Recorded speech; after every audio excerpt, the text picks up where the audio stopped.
Welcome back from mission. The real thing. Yeah, I know I've been ignoring that. For some reason the town decides to put the real thing here, just in case, you know, you end up in a fake town. Anyways, we gotta go defeat some SAMs. Or, are they called SAMs? I don't know, they're anti-air. This is one of those non-story driven battles, this one has a special requirement. I think we have to beat the battle within 20 turns?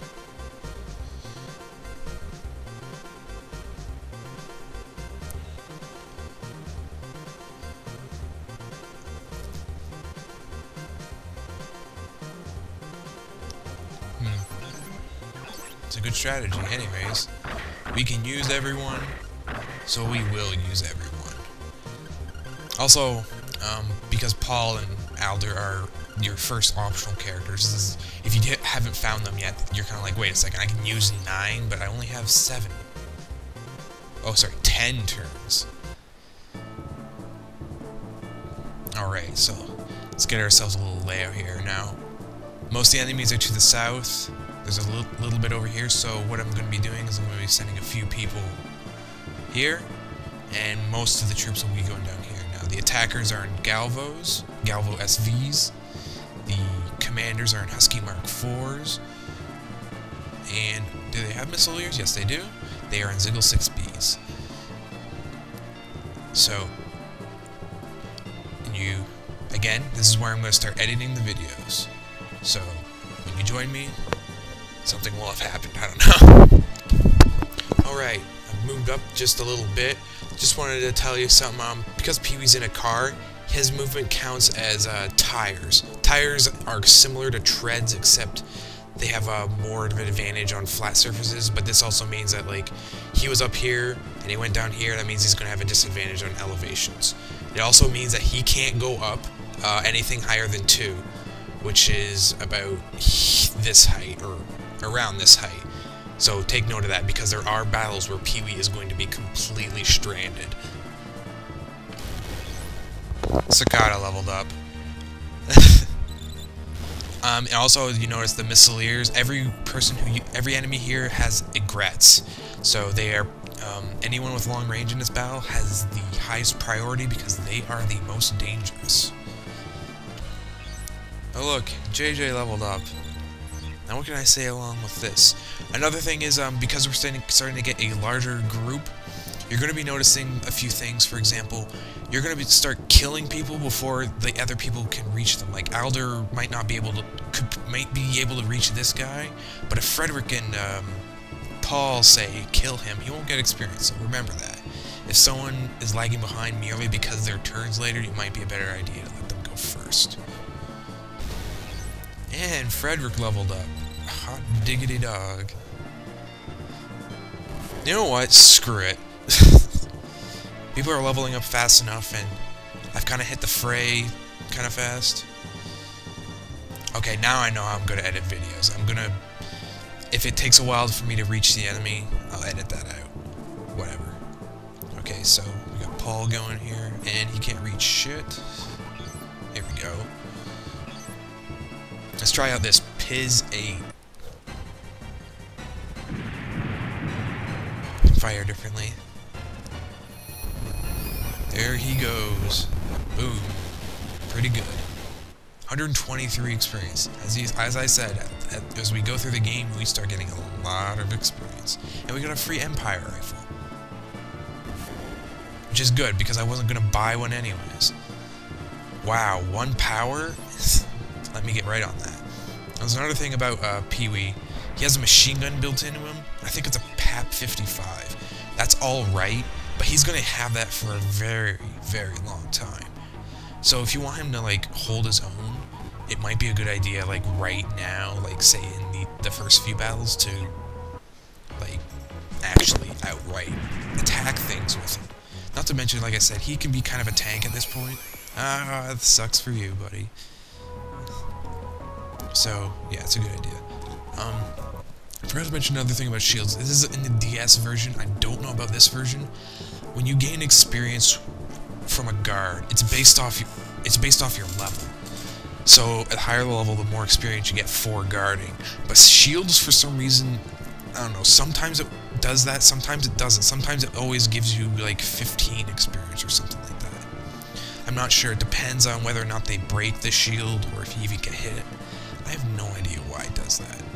I don't know if it does it in this version, so I might just be spouting out stupid crap that doesn't matter anyways. Whatever.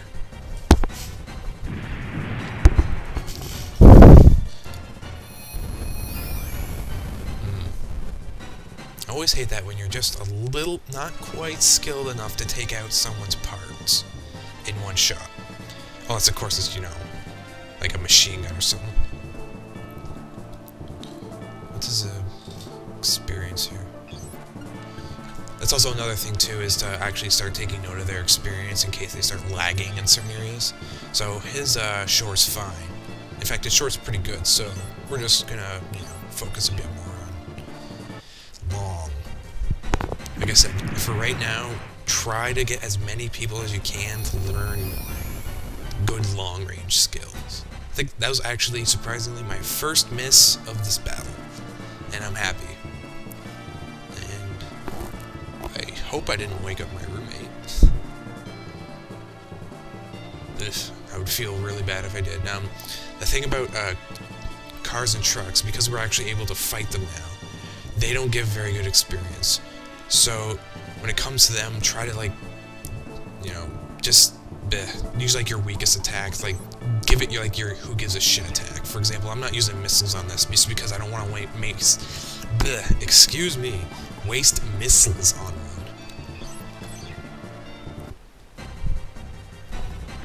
I actually think I might have woke him up. Oh, I feel like a jerk.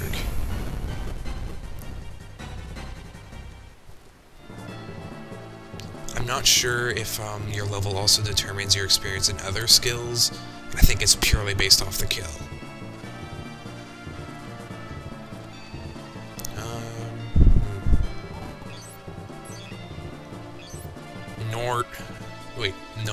Note? I think it's called a Gunce or something like that in the DS version. No, wait, not Gunce. That's a freaking armadillo from Shining Force. Knots. That's it. Like, you know, this ship is going like 20-something knots. Don't ask me about ships. I don't know dick about them. Port side, all that stuff. Nothing.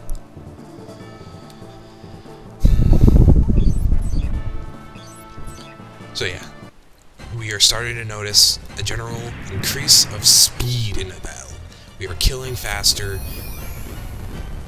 We are wasting experience, but we are also getting more experience. So it kind of evens out. Frederick. See, this guy here, Alder can reach him. So, because I want Alder to get some experience, we're going to send Frederick right past him and get this missile here that we kind of attacked earlier. With Lloyd. Another thing you might have not noted... I'm terrible today.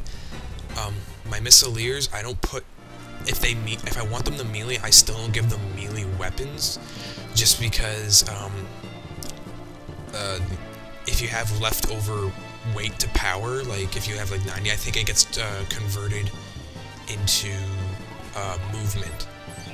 And so if they need to make a hasty retreat, they can.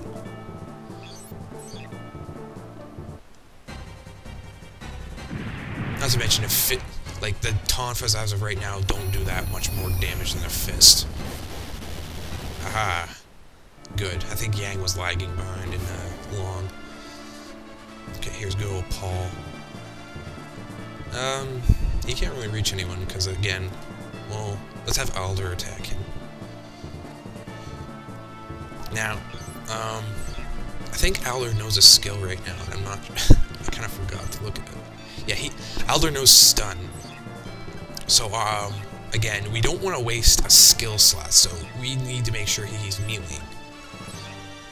So he can only equip 3 skills, though. So what we're going to do is, he already has stun, so we're going to give him first, too. I think his arms survive with 1 HP, and I'm not exactly thrilled about that, but, Yeah, so we're gonna get, as we level up his melee, we're gonna give him first, and then we're gonna give him a gun skill to make it worth it. More than likely, we're gonna give him the aiming skill. Yeah, whatever. Let's use Egret on this. These trucks will not fight back. Fly swatters. Also, trucks have a predetermined price when you kill them. They give, I think, 320 Huffman dollars, but they always give that much, which is, it's okay now, but later, like, there's literally like trucks in the last battle, or like second last battle, and they'll still give you like 320, and that's absolutely nothing at that point. Like, I think the Wanderers near the end give like 2,000 bucks per, or 1,500, I can't remember.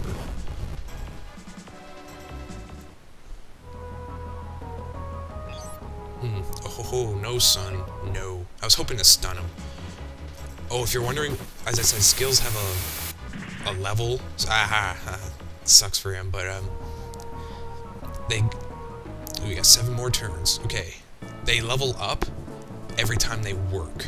So, because Alder here used stun, there is a distinct chance that, stun could have leveled up.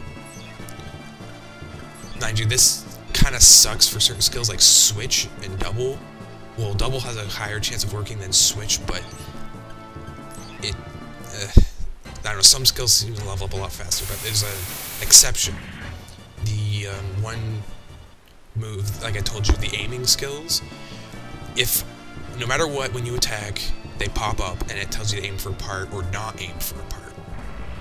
Even if you don't aim for a part, it can still level up. Hopefully Pee-wee will get some experience and shoot his arm. Okay, that's pretty good right there.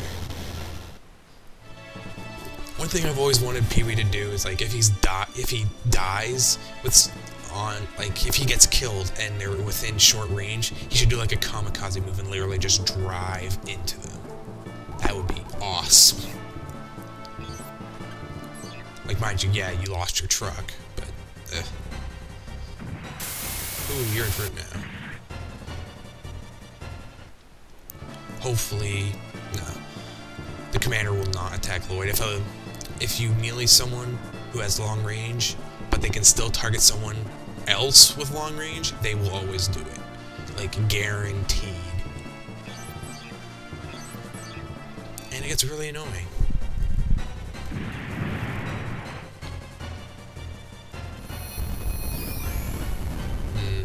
This guy's just ripe for experience. I think I'll make Keith melee him, but give me 1 second here.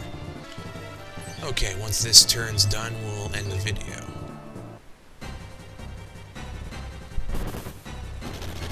Yeah, they give almost no experience, so don't waste missiles on them. Well, I did, but whatever. Anyways, Keith needs some short. Even though he might actually not need short. But whatever, man, that's just your opinion. Well, unless, of course, he decides to just be bad at it. So yes, he does need short if he just failed miserably like that.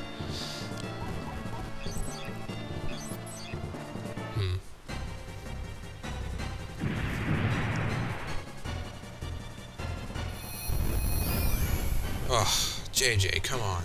Come on, come on. Don't do this to me. Actually, well, shit. I'm gonna have to end the video right there. So when you join me next time, we will most definitely finish this battle. Very quick one, thankfully. I'll see you then.